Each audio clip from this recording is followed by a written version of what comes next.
بسم اللہ الرحمن الرحیم۔ السلام علیکم ورحمۃ اللہ وبرکاتہ۔ آج میں آپ کو اس ویڈیو میں احادیث کی روشنی میں یہ بتاؤں گی کہ کیا حضرت علی کو گرمی اور سردی کی شدت محسوس نہیں ہوتی تھی؟ کیا ان کو گرمی لگتی تھی؟ ایک حدیث میں ہے کہ حضرت عبد الرحمن بن ابی لیلہ کہتے ہیں کہ حضرت علی سردیوں میں ایک لنگی اور ایک چادر اوڑھ کر باہر نکلا کرتے تھے۔ یہ دونوں کپڑے پتلے ہوتے ہیں اور گرمیوں میں ایسے موٹے کپڑے پہن کر نکلتے تھے کہ جس میں روئی بھری ہوتی تھی۔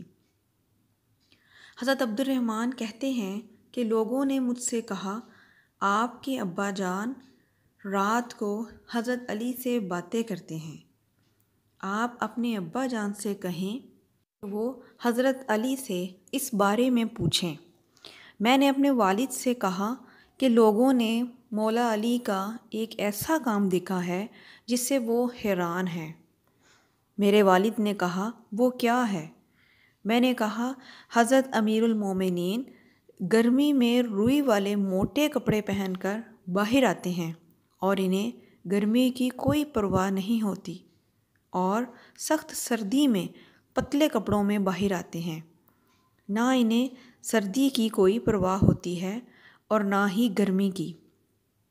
تو لوگوں نے مجھ سے کہا ہے کہ جب آپ رات کو ان سے باتیں کریں تو یہ بات ان سے پوچھ لیں۔ چنانچہ جب رات کو حضرت عبد الرحمن کے والد حضرت علی کے پاس گئے اور حضرت علی سے لوگوں کے پوچھے گئے سوال کے بارے میں پوچھا تو حضرت علی نے فرمایا، اے ابو لیلہ، کیا آپ خیبر میں ہمارے ساتھ نہیں تھے؟ اللہ کی قسم میں آپ لوگوں کے ساتھ تھا۔ حضرت علی نے فرمایا کہ نبی پاک صلی اللہ علیہ وآلہ وسلم نے پہلے حضرت ابوبکر صدیق کو بھیجا، وہ لوگوں کو لے کر قلعے پر حملہ آور ہوئے، لیکن قلعہ فتح نہ ہو سکا تو واپس آ گئے۔ حضور اکرم نے حضرت عمر فاروق کو حملہ آور ہونے کے لیے بھیجا، لیکن قلعہ فتح نہ ہو سکا، وہ بھی مایوس ہو کر واپس آ گئے۔ اس کے بعد حضرت محمد صلی اللہ علیہ وآلہ وسلم نے فرمایا، اب میں جھنڈا ایسے آدمی کو دوں گا جسے اللہ اور اس کے رسول سے بہت محبت ہے۔ چنانچہ حضور اکرم نے مجھے بلوایا، میں حضور کی خدمت میں حاضر ہوا۔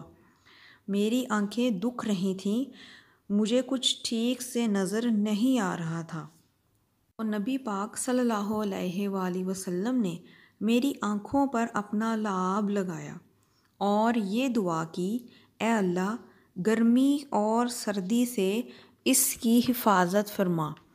اس کے بعد مجھے نہ کبھی گرمی لگی اور نہ کبھی سردی، اس ذات کی قسم جس نے حضور اکرم کو حق دے کر بھیجا ہے۔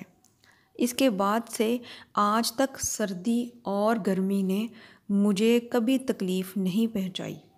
ویڈیو پسند آئے تو صدقہ جاریہ سمجھ کر شیئر ضرور کیا کریں، اور اس طرح کی نئی آنے والی ویڈیوز دیکھنے کے لیے میرے چینل کو سبسکرائب کر دیں۔